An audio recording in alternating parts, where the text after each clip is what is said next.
বিএনপির অনেক মিত্ররা এই কথাগুলো বলছে না, কারণ বিএনপির সমর্থনে তারা এমপি হতে চায় যদি তাদের সমর্থন চলে যায়। কিন্তু আমরা কিছু তিক্ত সত্য হলেও বলছি।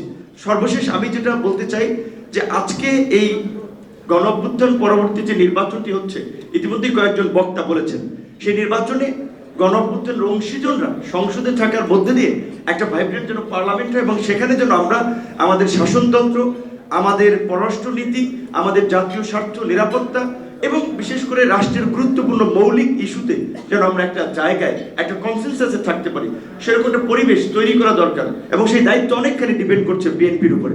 আগামী নির্বাচন কতটুকু সুষ্ঠু হবে, যেটা আজকে নির্বাচন কমিশন, প্রধান নির্বাচন কমিশনার বলেছে, প্লেয়ারদের উপরে ডিপেন্ড করছে। এটাও ট্রু। এখানে বিএনপি সহ বড় রাজনৈতিক দলগুলোকেই কিন্তু সরকার আইন শৃঙ্খলা বাহিনীর চেয়ে বেশি কার্যকর ভূমিকা পালন করতে হবে, কিন্তু রাজনৈতিক দলগুলোর সেই দায়িত্বশীল আচরণ, তাদের নেতা কর্মীদের প্রতি সেই ইনস্ট্রাকশন আমরা কিন্তু লক্ষ্য করছি না। সুতরাং নির্বাচন ভণ্ডুল হলে, নির্বাচন বিতর্কিত হলে, পরবর্তীতে যদি দেশ আবার একটা সংকটে পড়ে, সেই দায় দায়িত্ব রাজনৈতিক দলকেই নিতে হবে। যেহেতু সময় সংক্ষিপ্ত, স্যারের মতো অনেক কথা বলার ছিল, আর বললাম না। ধন্যবাদ।